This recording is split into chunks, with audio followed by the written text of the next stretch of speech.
Hola amigos, les habla Moisés Cabrera.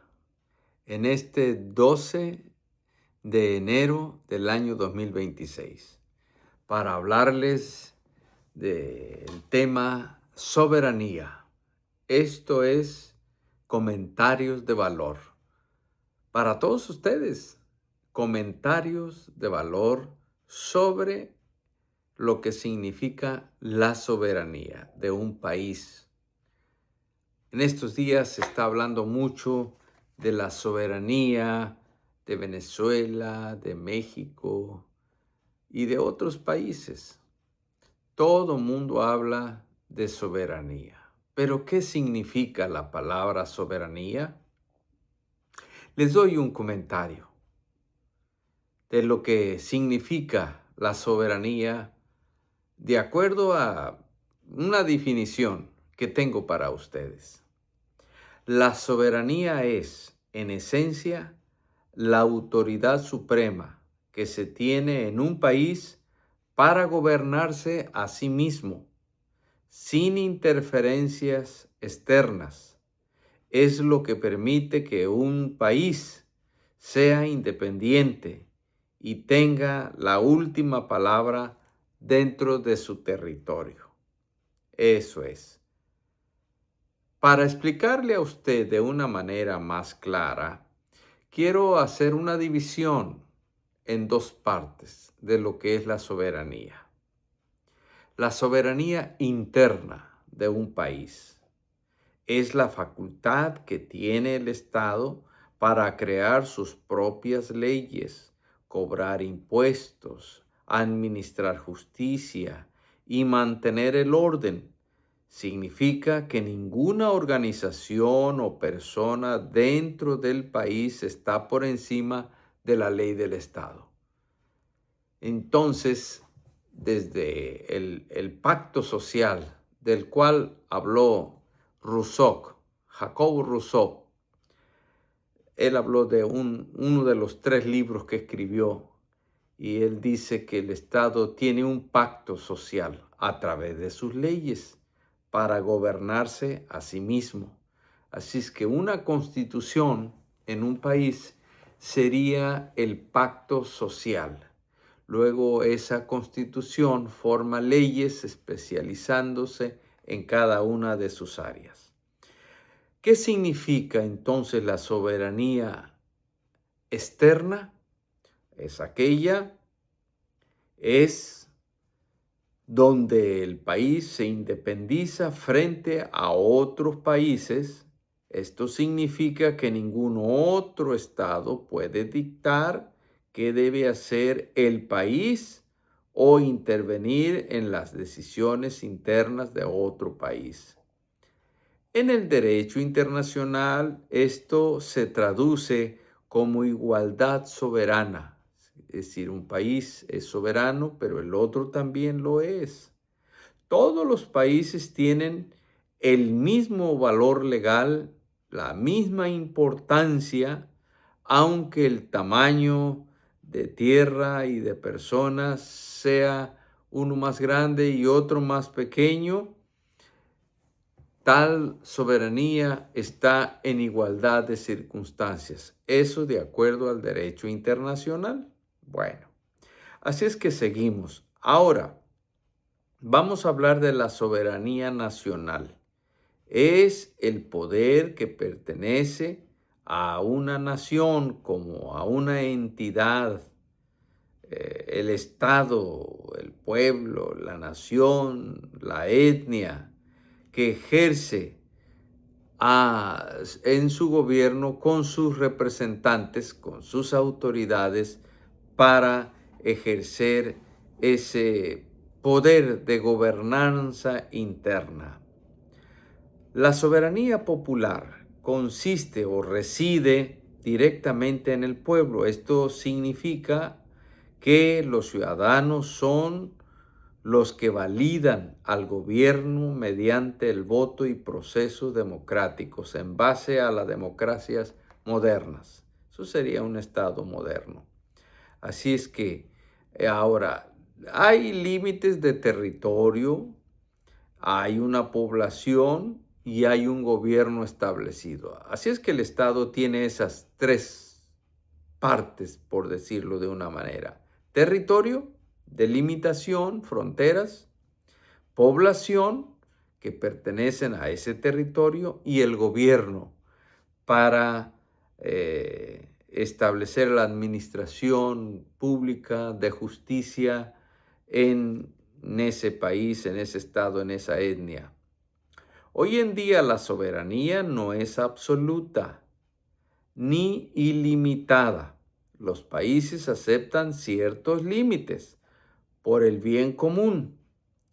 Por ejemplo, los derechos humanos. Un Estado no puede usar su soberanía para atropellar a los derechos fundamentales de los ciudadanos.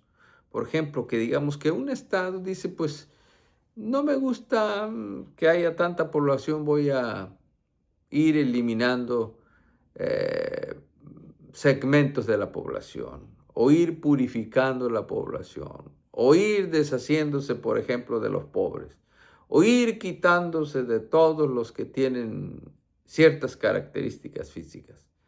No, no, esa es una delimitación. El Estado no puede irse sobre su propia población. Tratados internacionales. Hay tratados. Al unirse uno a un organismo internacional como la ONU o la Unión Europea, los países ceden voluntariamente parcelas de soberanía al estar ingresando a un organismo internacional. Entonces, como quien dice, cede poquita soberanía para colaborar en temas de comercio, medio ambiente y seguridad. En resumen, la soberanía es el escudo que protege la independencia de un pueblo y el motor que le permite crear sus propias reglas de convivencia. Así es que esta es una pequeña definición de lo que es la soberanía. Pero, ¿qué dice la Biblia acerca de esto? Esto, digamos, esto que les he leído es una pequeña definición personal de lo que sería la soberanía, haciendo un resumen de cómo están los acuerdos entre un país y otro. Pero ¿qué dice la Biblia? Esto es desde el punto de vista humano, sin tomar en cuenta a Dios.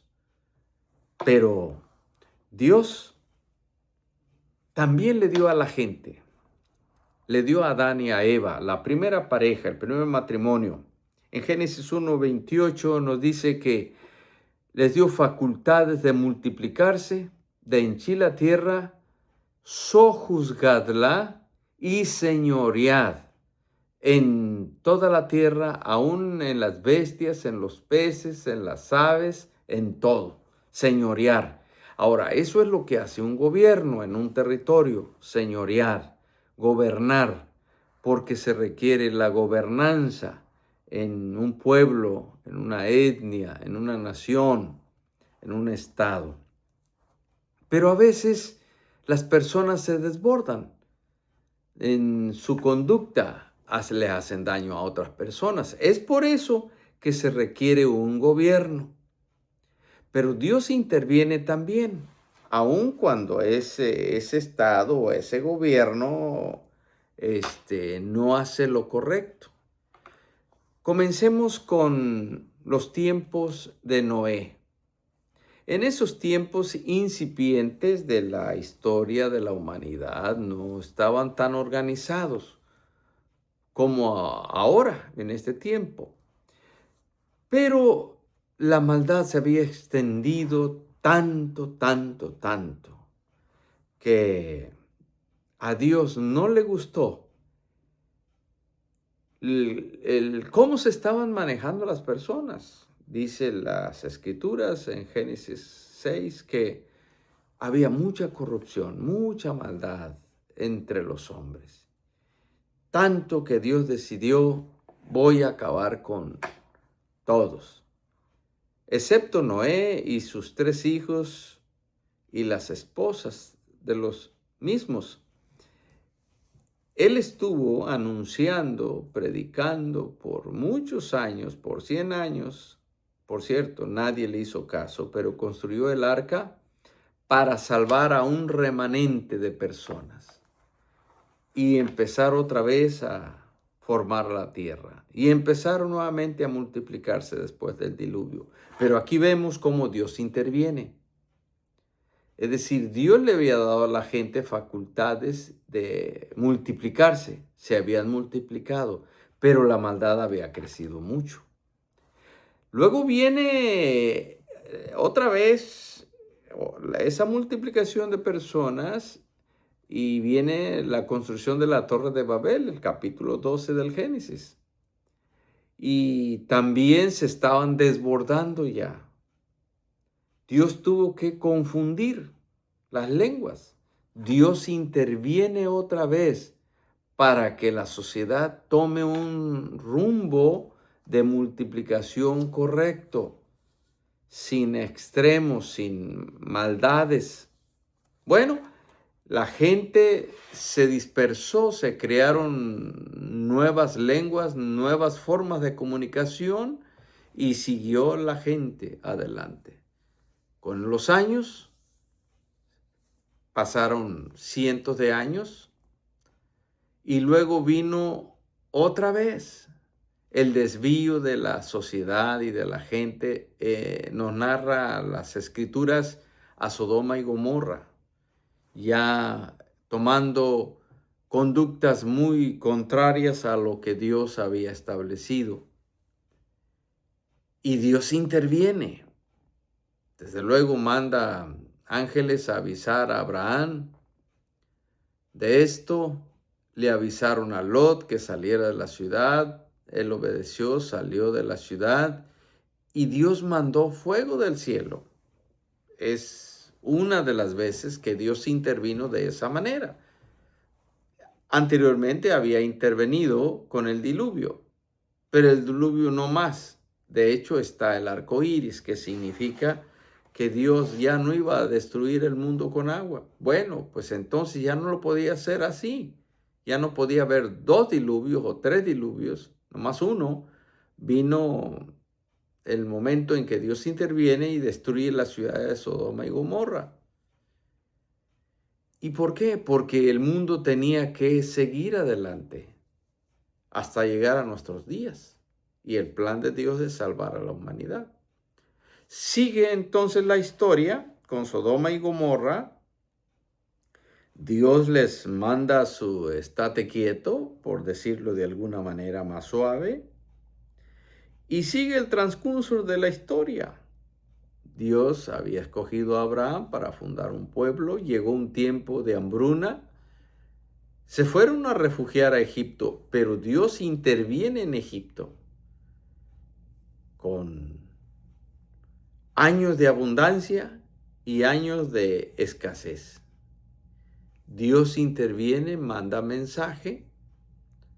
En Egipto se previenen con los años de abundancia, las vacas gordas, y hay comida. Habiendo salvación en Egipto, entonces ya es Jacob, el nieto de Abraham. Viene con su gente, 70 personas, llegan, se establecen en Egipto, pero Dios ya había enviado por delante a José, ya era gobernante. Dios estaba con él, Dios interviene allí y Egipto es bendecido por José. Bien, hasta aquí todo bien.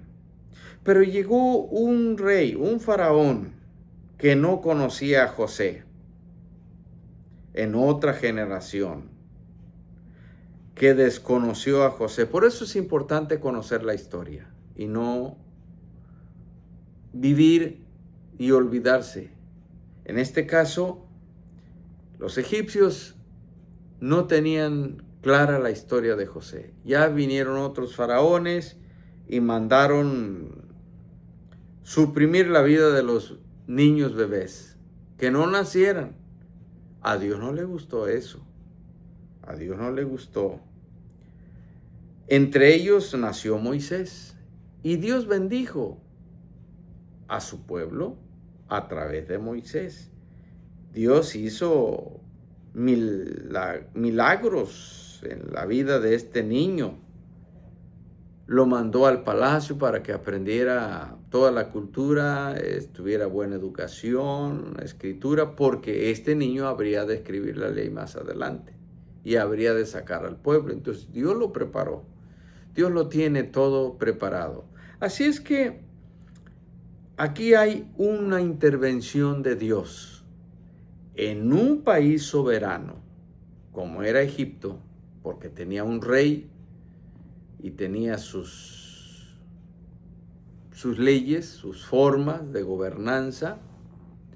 Él había ordenado hacer proyectos de construcción y tenía esclavos que trabajaban para él.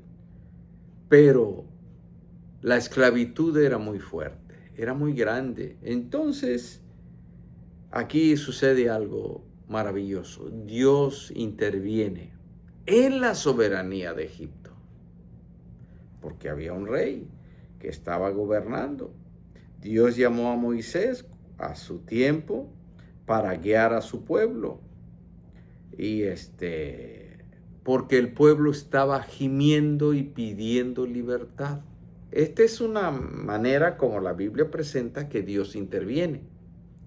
Es decir, los hijos de Israel, los hijos de Jacob, están en Gosén, en Egipto, pero son maltratados y empiezan a clamar a Dios. Dios es el creador y es el soberano. Por encima de la soberanía de las personas está la maravillosa soberanía de Dios. Es decir, Dios le da un límite a los países, pero que no se pasen. Cuando un país se pasa, está exprimiendo, está oprimiendo a su pueblo, Dios oye la oración de ellos y les manda un libertador. En este caso fue Moisés, de acuerdo a Éxodo 3, del 7 y 8, Dios dice: he oído el clamor y he descendido para librarlos y te he escogido a ti. Dios escogió a un hombre para salvar a su pueblo. Dios tiene muchas maneras de salvar a la gente. Por ejemplo, Dios llamó a Gedeón, de acuerdo a Jueces 7:20, para salvar a su pueblo. Y lo hizo con 300 personas, de una manera maravillosa, con cántaros y teas. Esa era, vamos a decir, las herramientas. Y con solo eso, libraron al pueblo. Seguimos adelante. Vamos a un caso más grande, porque el caso de Gedeón pues es algo interno, o el caso de Sansón. Dios le dio poderes a Sansón. Incluso con una quijada de burro pudo llevarse por delante a más de 1000 personas. Y luego después, cuando ya lo tenían prisionero y le sacaron los ojos, con un ciego, Sansón ciego, Dios le volvió a dar fuerzas y acabó con el santuario de Dagón. Y dice que se llevó más personas en su fallecimiento que en su vida atrás. Dios puede hacer muchas cosas y maravillas. Bueno, vamos a seguir ahora hablando de cómo Dios usa también naciones, usa personas, pero puede usar naciones para castigar a otras naciones. Tenemos casos emblemáticos, como es el caso de Babilonia e Israel. Mire usted, Israel era el pueblo escogido de Dios. Dios le dio la tierra, que fluía leche y miel. Eran pastores y era buena la tierra, pero tenían que ser obedientes a Dios. Pero no estaban siendo obedientes a Dios. Entonces, Dios preparó a Babilonia para castigar al pueblo de Israel. Babilonia era una potencia en esos días, como lo fue Egipto anteriormente a los babilonios. Así es que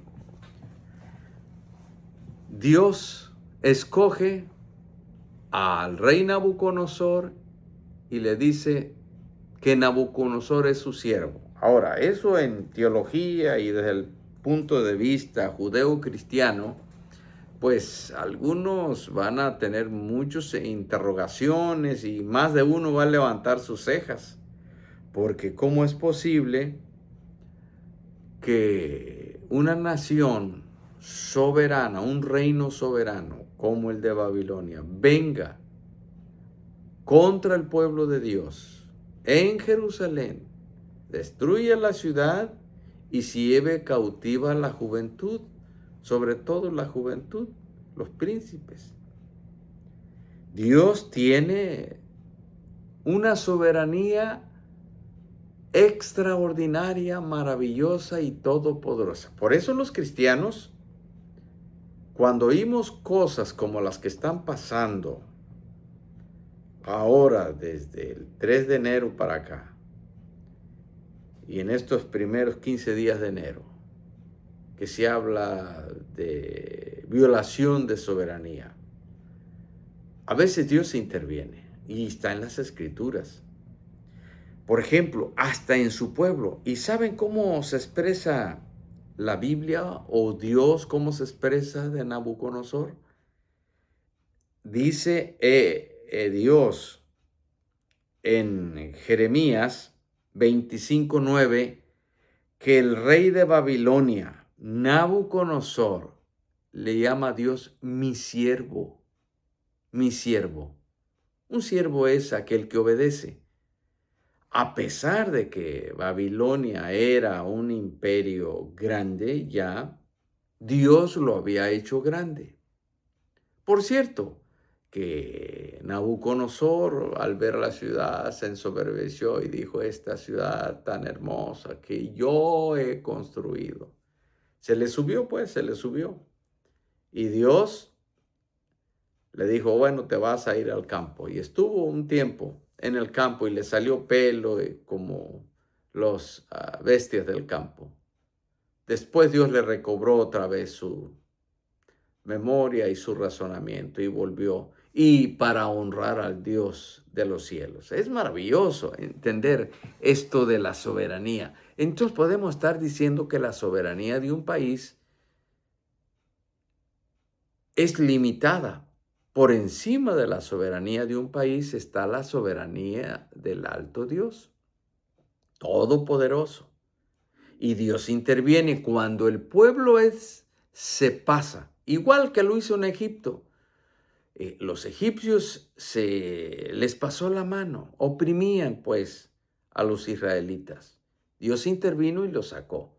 Ahora, estos israelitas que habían salido de Egipto con mano poderosa, entran a la tierra prometida y se empiezan a portar mal con los años, desde luego. Con los años se empezó a perder aquella fe, aquel temor a Dios y empezaron a obrar mal. Dios usa a los babilonios y a Nabucodonosor, que era un pagano, idólatra. Dios le dice que es su siervo. Dios lo usa entonces como siervo. Jeremías 25:9. También Jeremías 27:6 lo dice con todas sus letras. Pero también dice Dios que esa nación será juzgada más tarde. Y fue juzgada. Es decir, la soberanía que Dios le dio a los babilonios no era eterna, era temporal. Porque cayó ese reino, vino otro reino levantado por Dios también, porque este reino ya se le había pasado mucho la mano. Se había hecho muy injusto. reprimía y había clamor a Dios de personas hechas a la imagen de Dios. Así es que Dios entrega a Nabucodonosor toda esa región y lo hace altamente poderoso. Y le entrega las bestias, le entrega las naciones. Eso lo dice en Jeremías 28:4. Dios le entrega naciones a una nación. Entonces vale aquí el momento para hacerse una pregunta. Entonces, ¿Dios crea los imperios? Por supuesto. El imperio egipcio, el imperio babilónico, el imperio griego, el imperio romano y los imperios después de los romanos también. Dios los hace para que señoríen en ciertas áreas. Ay, esto está bueno, ¿eh? Porque a veces no pensamos en eso, porque nos rebelamos, pues. Pero esto quiere decir que los países no tienen un cheque en blanco para que hagan todo lo que quieran. Hay un límite que Dios le da a las naciones.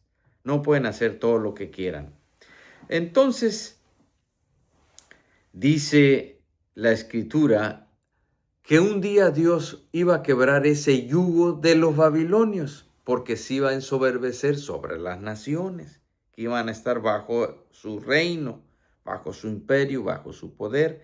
Eso lo dice Jeremías 28:4, que iba a quebrar el yugo, que iba a quebrar ese reino, ese poder, esa hegemonía, la iba a romper. Muy bien. La Escritura dice que Dios pone reyes y quita reyes, porque por encima de una soberanía de un pueblo, de una nación, más poderosa está la soberanía de Dios. Por eso los cristianos, cuando vemos cosas como las que están ocurriendo ahora, decimos, bueno, puede ser de Dios, entonces los cristianos no nos podemos oponer. Pero puede ser del diablo también. Puede ser que un poder o un imperio esté cavando su propia tumba, que sea un boomerang, es decir, que se perjudique a sí mismo. Por eso nosotros oramos a Dios, que Dios haga su voluntad. Ahí el cristiano no le va a errar, porque lo que Dios quiera, eso que se haga. Ahora bien, Dios quita reyes y pone reyes de acuerdo a Daniel capítulo 2, verso 21. También dice que Él muda los tiempos y muda las edades, las cambia. Por ejemplo, ahorita tenemos, por decir, un sistema internacional. Parece que eso se está rompiendo. Y vendrá otra cosa, porque ya los países no están respetando las reglas internacionales. Por ejemplo, comenzó Rusia con hostilidades contra Ucrania. No debiera de ser eso, porque cada país se debe respetar al otro país. Pero no se conforma con los más de 17,000 kilómetros cuadrados que tiene de tierra y poca población. Quiere más. Tiene muchos minerales, seguramente quiere las riquezas. Minerales de Ucrania, pero también las tierras muy buenas, productivas. Y entonces vendría como una potencia mundial de alimentos. Y el alimento es más importante que el oro, porque si usted tuviera un cuarto lleno de oro, pero no tiene comida, ¿de qué le serviría el oro? La comida. Entonces el alimento es un poder también que se puede usar contra las personas. Pero Dios cambia los tiempos. Tal vez es un nuevo paradigma en el mundo, un nuevo tiempo. Dios entonces llegó el momento en que quitó a los reyes de Babilonia. Quitó Dios al rey de Babilonia y vino Darío, rey de Media y de Persia. Pues aparecieron tres palabras en la pared del Palacio Real. Mené, Mené, Tekel, Uparsin. ¿Qué quiere decir Mené? Dios contó tu reino y le ha puesto fin, en arameo. Y luego, Tekel, pesado has sido en balanza y fuiste hallado falto. Pérez, tu reino ha sido roto y dado a los medos y a los persas. Ahí entró el rey Darío. Dios puso como grande a Babilonia, lo dio de baja y dio de alta a Darío. ¿Por qué? Porque su reino fue contado, fue puesto en balanza y fue hallado falto. No dio el peso bien, se había traslimitado. Por eso decimos que la soberanía de un país, de un reino, de un imperio, tiene límites y no debe de traspasar esos límites de Dios. Y aunque muchas personas no les gusta lo que estoy diciendo porque no creen en Dios, pero Dios es soberano, está por encima de los reyes, de los presidentes, por encima de las naciones, pues Dios crió las naciones, les ha dado facultad de gobernarse y de autogobernarse, pero hasta cierto límite. Ahora, ¿qué podemos hacer los cristianos? Orar y de hablar con Dios. Es más, la Biblia dice que nosotros debemos orar para que vivamos en paz. Eso dice las Escrituras. Bueno, entonces les comentaba yo que Dios juzgó, pues, a Babilonia. Fue puesta en balanza y no dio el peso. Se le pasó la mano. Hizo muchas cosas injustas. Entonces el reino, Pérez, tu reino ha sido roto y dado a los medos y a los persas. ¿Quién se lo dio? Dios le dio el reino, se lo quitó a los babilonios y se los dio a los medos y persas. Esa fue la voluntad de Dios. Así es que si hay algún presidente, algún político, algún príncipe o senador o presidente, gobernador, usted es un ministro de Dios y debe limitarse a hacer la voluntad de Dios. Si no, Dios lo llamará a cuentas. No solo en aquel día, desde ahora, Dios le puede quitar el poder a un pueblo, a una nación, a un presidente, a un rey, a un gobernante, a un premier o a algún gobernante de alguna nación. Usted debe someterse a la voluntad de Dios, voluntariamente. Bueno, en el primer año del rey Ciro, dice la Escritura en Esdras 1:1, en el primer año del rey Ciro, Ciro después de Darío, vino Ciro. Ahora Ciro les dio la libertad a los judíos para volver a Jerusalén, reconstruir su ciudad, sus muros, su templo. Incluso les dio hasta recursos. ¿Ven cómo es Dios? Pues, ¿quién se había llevado a los judíos en esa diáspora? Pues Nabucodonosor. Pero Nabucodonosor cayó, se elevó entonces Darío de Media y Persia. Un día después, porque Darío también pues, ya era viejo, vinieron otros, vino el rey Ciro y devuelve a los judíos a Jerusalén. ¿Dios quita reyes? Sí. ¿Y pone reyes? Sí. Aunque las personas ahora modernos pues votan por un presidente o por un primer ministro, votan, pero en realidad Dios está en todo actuando. Su soberanía es ilimitada y grande. Dios actúa. En conclusión, el cristiano debe someterse a las autoridades, Ciertamente que sí. De acuerdo a Romanos 13:1, todos, los hombres, mujeres, los habitantes, deben someterse a la gobernanza de un país. 2. La razón para someterse a las autoridades civiles es porque estas autoridades son puestas por Dios. Aunque no sean ni creyentes, los gobernantes son puestos por Dios de acuerdo a Romanos 13:2. Todos los gobernantes, los jueces, los gobernadores, los presidentes son puestos por Dios, aunque muchos sean irreverentes con Dios. Jesús, nuestro Señor, se sometió a Poncio Pilato para cumplir la voluntad de Dios. El apóstol Pablo y el apóstol Pedro se sometieron a las autoridades romanas.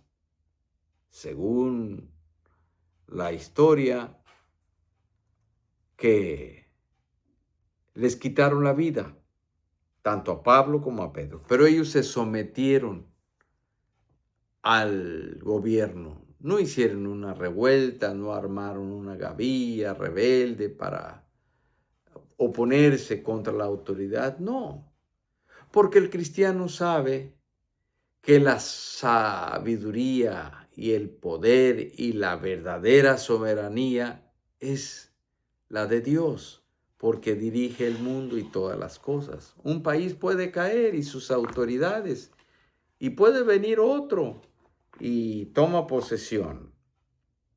Yo les hago una pregunta a todos ustedes. Si el mundo antiguo, en 1940 al 45, lo que sucede en Alemania y todos los países que intervienen, si no hubieran detenido a Hitler, más les hago una pregunta, si no hubieran detenido lo de Auschwitz, si Hitler hubiera seguido, el mundo lo deja, ¿hasta dónde hubiera llegado? Si nadie hace nada, si murieron 6 millones de judíos ahí, si no lo detienen, ¿cuántos hubieran muerto? No solo de ellos, sino de otros. ¿Y cómo estuviera el mundo?